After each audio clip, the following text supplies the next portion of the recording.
Healthcare Breakthrough, a panel discussion on emerging industry trends presented on LinkedIn Live.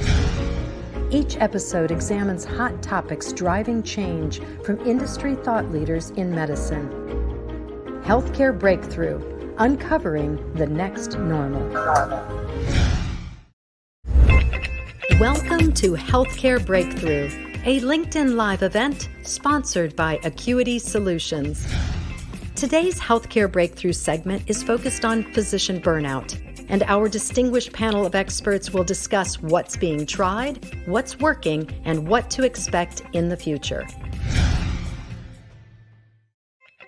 Our first panelist has over 30 years' experience as an internist and pediatrician. He knows firsthand all the non-patient care changes forced on the profession and how they impact physician wellness. As a member of the Yale Clinical Informatics team, he's been at the forefront of testing and deploying burnout relief strategies. Please welcome from Yale New Haven Bridgeport Hospital, Dr. Michael Connolly. We're also joined by a nationally recognized clinical documentation workflow expert. She orchestrates a wide range of workflows and can speak to what works best for different specialties and provider profiles, as well as how burnout impacts document integrity and subsequent clinical and financial results. From the University of Wisconsin Health, Document Integrity Manager, Christine Williams. Our third panelist is dedicated to accurate, honest, and impartial vendor performance data. He is passionate about tracking the impact of healthcare transformation initiatives deployed in the market, the effectiveness of the evolving services and technologies offered, and how well they actually deliver against their promises made. Please welcome Vice President Services and Revenue Cycle at KLAS, Boyd Stewart. And finally, helping to navigate today's discussion is the author of the Physician Burnout to Business Traction white paper that was published in the November 2020 issue of the Journal of AHIMA. Please welcome Senior Director of Communications for AQuity Solutions, your moderator, Dale Kivi. Thank you very much. Really appreciate everyone participating today and really appreciate them taking their time to talk to us about physician burnout and how it's affecting the industry. Let's look at the list of things that are the big picture concerns for physician burnout that are included in the article in the Journal of AHIMA. First of all, physicians, based on a study done at the University of Wisconsin Health, spend about 11.4 hours a day, with more than half of that time spent directly engaged with the EHR. Suicide rates are now twice that of the national average of any other profession. Burnout contributes to more than $4 billion in lost productivity. And burnout symptoms are reported by 44% of physicians nationwide. Now, it's important to point out that these statistics that went into that article were taken before COVID hit. Now they're certainly greater than that. So we're going to get started with our discussion. And we're going to start off first with Dr. Connolly and ask, for physician burnout, why has that grown into such a big issue in today's world of healthcare? Dr. Connolly, please let us know from your experience, 30 years in medicine, what have you seen change over the years and what's brought physician burnout to become such an issue? Well, physician burnout's been a pot that's been heating up for a while, and now it's boiling over maybe, but there are a lot of things that go into it. I remember my documentation for a long time was just a clinical communication to let yourself know how you were, what you were doing with the patient, or to let your colleagues know. But for the last 50 years, it's gradually become more of a billing instrument to justify getting paid. And then even more recently, it's become more of a way to document the quality of care that you're providing.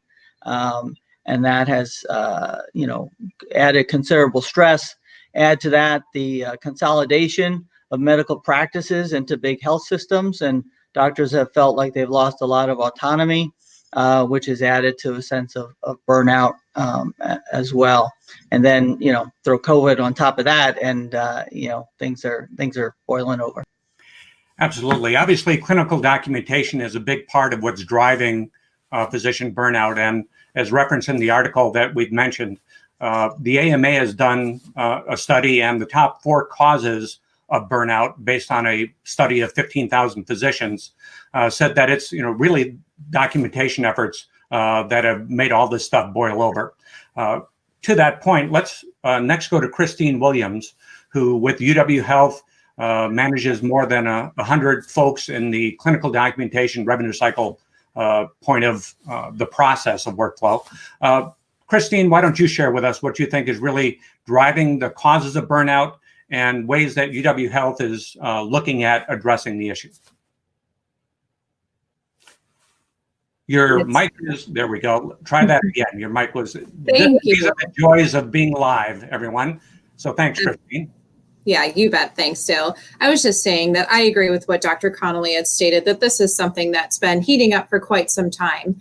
But I would really like to say that it's really about expectations that is contributing to burnout. Those expectations come from the patient and their expectations of the facility, the physician, the documentation that they're now seeing with the ability to see and be a participant in their own healthcare. The expectations from a revenue cycle perspective to ensure the documentation and billing is there, the compliance and regulatory components that we're seeing add to that burnout and expectation, the expectation to learn new technology that's ever evolving. We used to see a 3 to 5 year cycle. Now we're seeing a 3 to 5 month cycle. And those expectations to stay on top of technology, compliance expectations, patient expectations, it really starts to add up to the point of, our providers, they want to practice medicine, not learn all this new technology and be on top of those expectations that are just continuing to pile up on our physicians. That's a great transition to bring in the third member of our panel, Boyd Stewart from KLAS. Boyd, you deal with the different vendors that are out there, whether it's a technology solution or service solutions. What have you seen changing in the marketplace that could contribute to physicians becoming overwhelmed with just keeping up with the latest expectations? Well, it's hard. I think on paper, there's a lot of decisions that have been made over time that look good on paper, in that, hey, if the doctor can spend another 10 seconds with the patient and then click this box, or spend another 30 seconds and find out this and add this to the documentation, that really look good. But there's a finite amount of time that the provider has with each patient. And now you see it spilling over into evening time with their family and just really, really burning them out and spending after hours documentation. Pajama time is one of the new phrases that's become very common within the industry. And, Dr. Connolly, let's jump back to you and maybe talk about what you've been doing at Yale New Haven that, basically when you, as part of their clinical informatics team, you've been tracking some things and knowing when maybe it's time to throw someone a lifeline based on their use of the EHR. Could you share that with our audience? Sure. So yeah, like many EMRs, our EHR is able to sort of see when people are accessing the EHR and what sections they're in and what time of day, to get to the pajama time comment. And those people that look like they're struggling, we talk to them and sort of find out what's going on. I mean, maybe they're on at 10 o'clock at night because they walk out the door at 5, spend 3-4 hours with their family and kids, and then close up for an hour, and they're totally fine. But for other people, they're really struggling. And for those folks, depending on what the problem is, we may have our optimization team work with them to try and make them more efficient users of the EHR. Or if documentation is really their struggle, and getting orders in and things like that, we have started, offering them scribes to help them complete those tasks. Right. And just to follow through on that, when scribes are involved, have you seen improvements in elimination of pajama time and with that physician burnout? Yeah, I mean, it's funny. Some docs don't jive well with scribes at all because they just need too much control. But for many of them, it's the lifeline that sort of pulled them back. And it's a relationship that really has to develop over a little bit of time. Different doctors are more or less willing to give up control of the chart. So some doctors let the scribe pretty much do everything except for actually, ordering medications or signing, but they're able to pen orders, they're able to document the note, and then the physician could just review it at the end and sign it. And those who work well with their scribe have seen the biggest benefits, both in terms of decreasing pajama time, their satisfaction, but also in their productivity. Appreciate that. Christine, I know that UW Health, you guys do just about every type of clinical documentation workflow that probably exists in the industry. You want to share your experience in terms of what works right for some physicians versus other physicians, and from the perspective of virtual scribes, what you've seen with your deployment of them at UW Health. Sure. Thanks, Dale. I'd like to step back to something that Dr. Connolly had stated before, and that's that loss of the autonomy of the provider. And one of the things that I've been very passionate about here at UW is allowing them to maintain that autonomy, at least in the way that they document. So while it may still be a little taboo to say transcription in the industry, we still have providers that we allow to use transcription at times that it is necessary for them to have longer documentation or more complex, and it really fits for the environment in which they would use it. And as Dale's mentioned, we do use many different types of services here, and that's really to provide those opportunities to providers. Some of those others include front-end speech, so that speech to text where they're speaking into a microphone or app and the text is showing on the screen. Also allows them to pre-populate templates or talk through their visits, etc. And that works really well for some of our providers. And as Dale had mentioned, we also use scribes as well. And as Dr. Connolly had mentioned, it's not for every provider, but for those that it meshes really well with, it allows them to work seamlessly through their day and have someone be able to document those key points of the visit so that at the end of the day, their documentation is completed and signed. So what we have found to be most successful is to really allow that enterprise buffet options for documentation so that the provider can really match the right type of documentation solution in the environment for which he or she is needing for that day and that time. Appreciate that very much. Great connection now right back to Boyd. You've seen a lot of things that have been coming onto the market lately. Obviously, scribing is clearly one of the points that we want to spend some time on today. What are some of the other things that you're seeing out there? What is working? What isn't working? And how fast are you seeing basically everybody trying to say, I've got the next great thing that's going to eliminate all of your physician burnout concerns?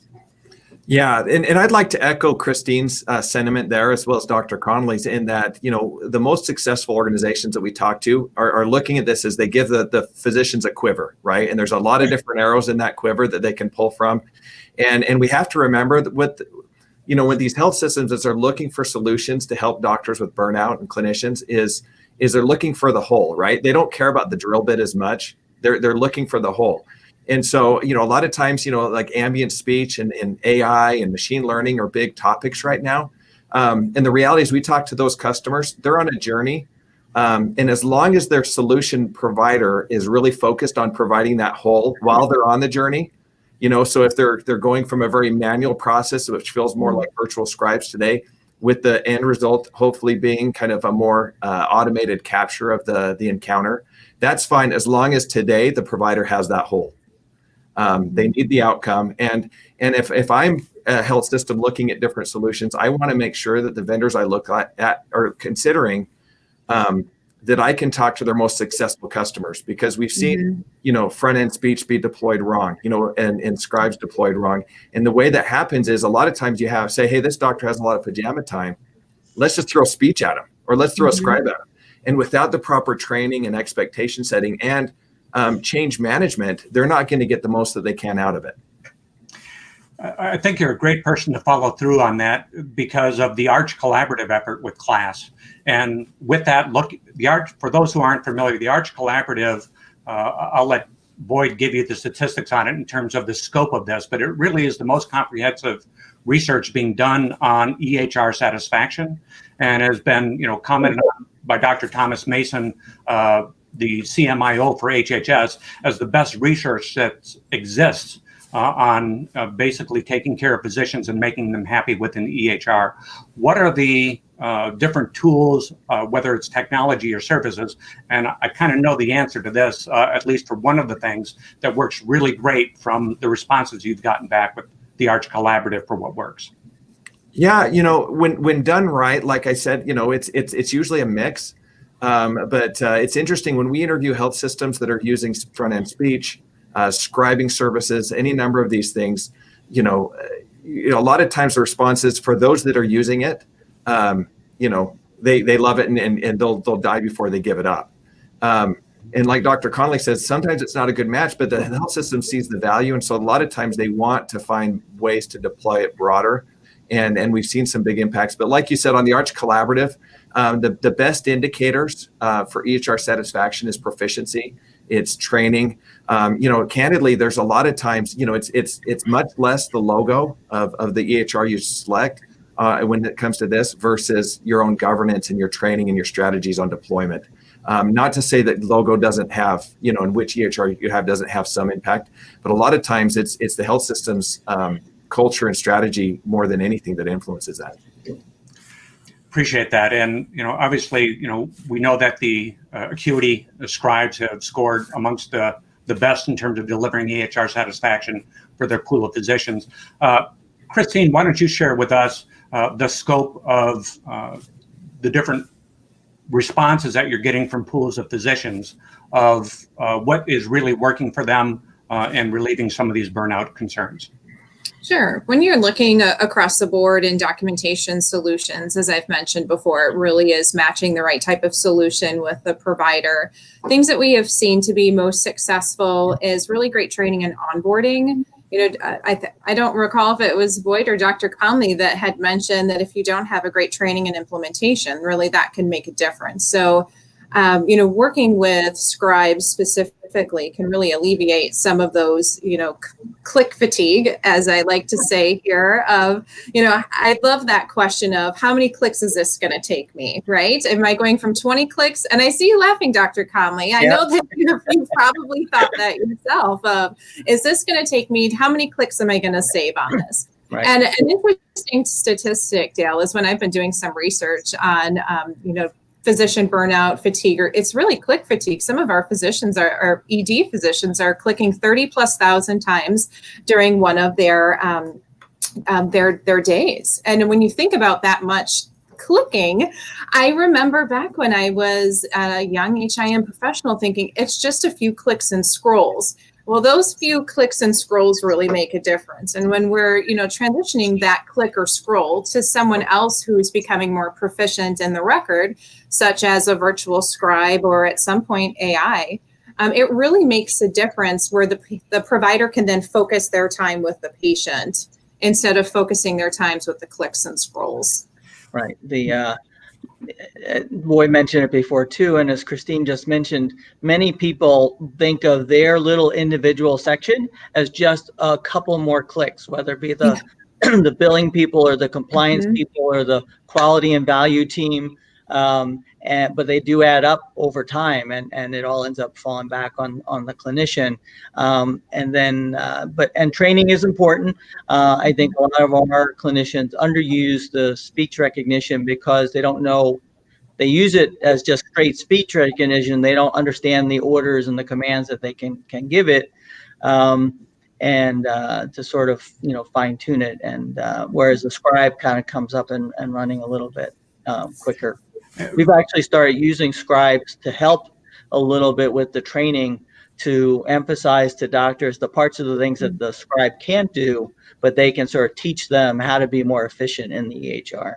Yeah. Well, I think even then, sorry, Dale, I think we've even seen a transition in what the scribe market is too, because I think historically a lot of these health systems think of scribes as the person at your elbow.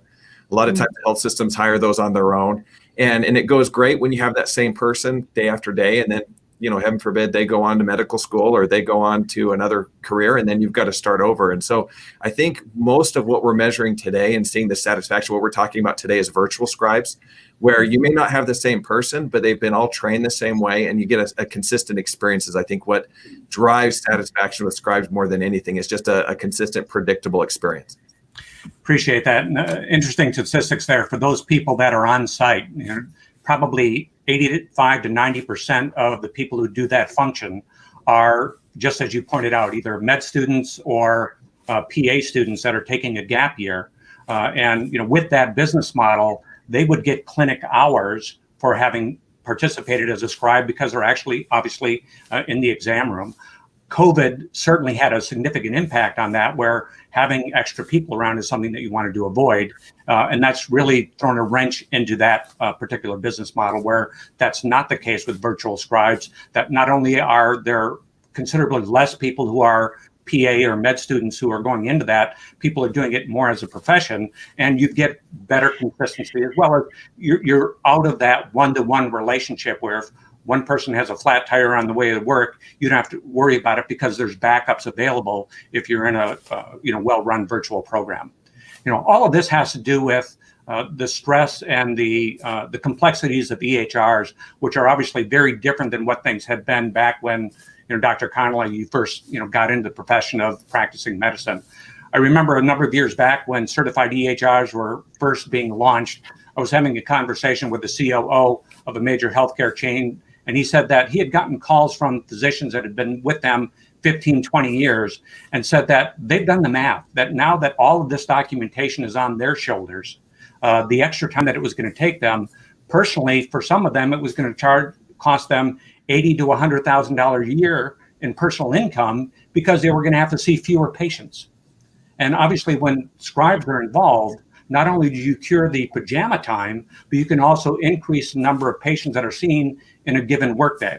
Dr. Connolly, let me go to you and ask you, have you seen that with the group there at Yale in terms of not only taking care of physician pajama time, but being able to increase the number of patients that are seen on a given day with a well-run scribe program? Yeah, we looked at that a lot closely when we were doing our initial pilots before, investing more in scribes. And we found that, they closed out their days quicker, they closed out their notes quicker, but also on average saw almost about, one more patient a day, which translated into greater RVUs for the physician. Appreciate that. That is one of the stats that I know that I've got memorized and pounded in my head, is that Yale has measured a 14% improvement in RVUs through the course of the deployment of the scribe program, which is obviously quite commendable. Christine, how about at UW Health? Have you seen the improvement in the number of patients that are seen in addition to burnout relief? I would say that there's been one thing that's been really great about UW Health is that we're really looking at that specific physician wellness. And so while not completely focused on the revenue portion, it's more so, instead of just the requirement of seeing more patients, as really that relief for our providers. So for some of our providers, they have seen additional patients, and for others, they have that relief of not being back to back. So there's really a dual benefit depending on the type of specialty or provider or the way they have their day structured. Appreciate that. Boyd, what have you seen out there in terms of delivering EHR satisfaction? What are the other variables that might be involved here for some of the other offerings? Obviously, we're talking a lot about virtual scribes, but what is and is not working from your conversations with physicians out there in the marketplace? Well, I think there's a lot of discussion right now. There's a lot of nudge or query technology out of there that's supposed to automate some queries and nudges, and I think has some great potential. Again, that's just another thing that the doctor has to worry about during their visit. The challenge, we can go back to the drug databases. You know what I mean? And you get those queries and say, hey, you're prescribing this antibiotic. Have they drank any grapefruit juice in this? There's things that kind of do that to give you alerts that are helpful. After a time, if it's alerting you for every single thing, the physician tells it turns into white noise, and it's just another thing. And so I think that if we can do something in the moment of encounter that the physician knows is going to take away from an encounter or a query later, and then they can address then, I think that's one thing. But if it's just another additional thing that's adding to the queries that they will have after from CDI specialists and others after, I think it gets a little bit untenable or difficult at that time and becoming just another thing.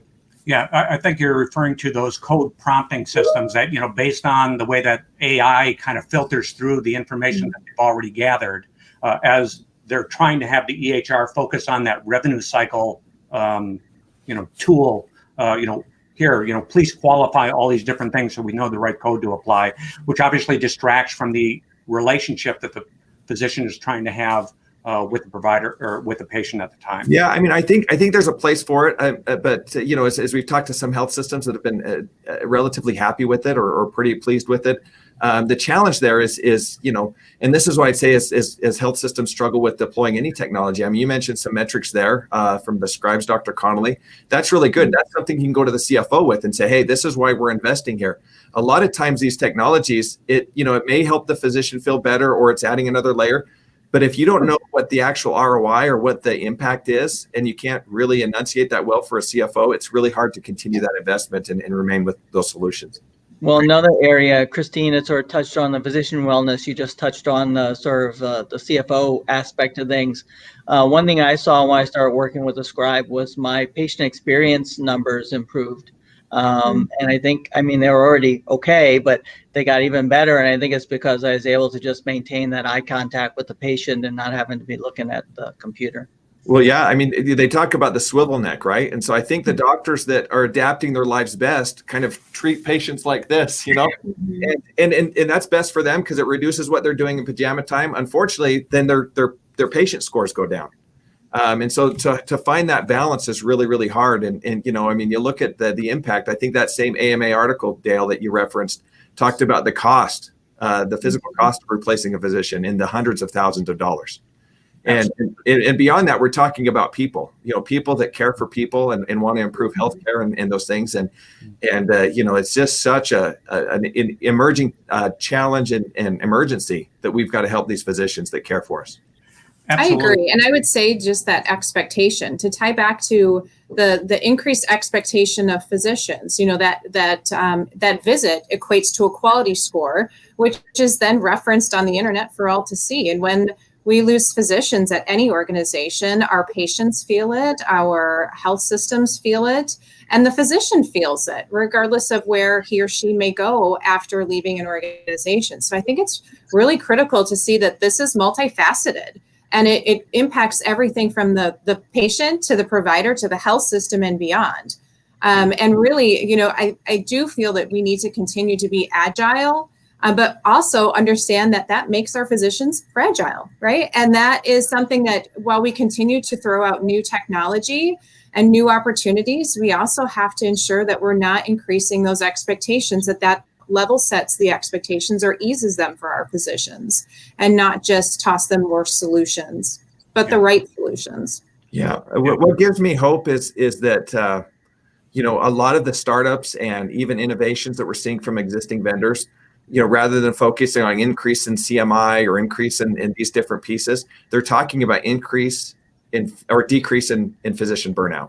And that being the core metric that's driving their solution. And I think that gives me hope, as well as seeing what's happened in our nation right now or in the world with COVID, right?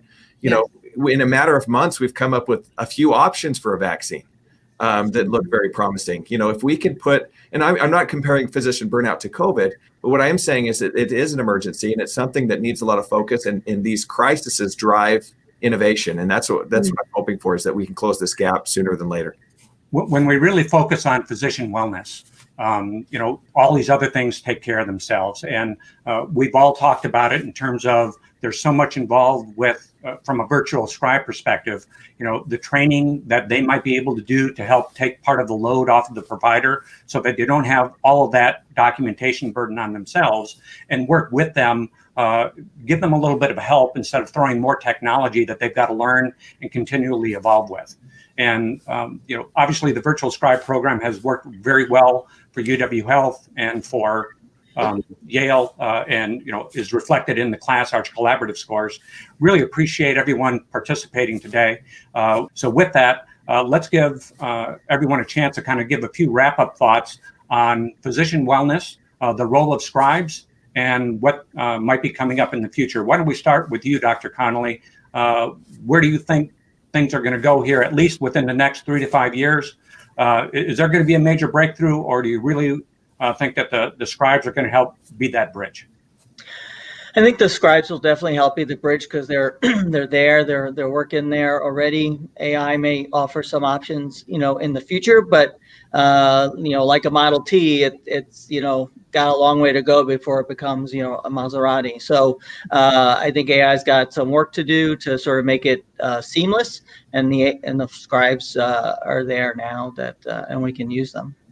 Appreciate it. And Christine, I know you're obviously juggling a whole range of workflow opportunities, as you mentioned earlier, from transcription to everything that's on the cafeteria plan.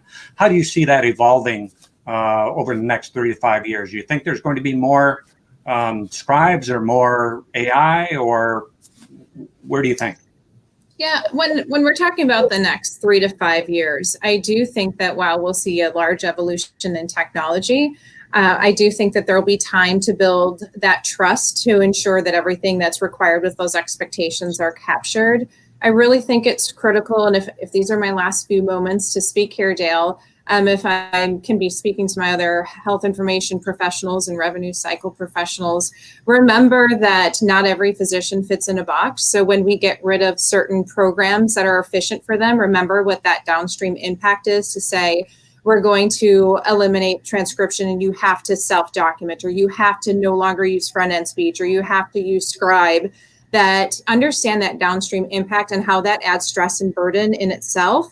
But also, while we've seen many successes with the scribe program, understand that that is part of this evolution, and be okay with how that transitions into AI in the future.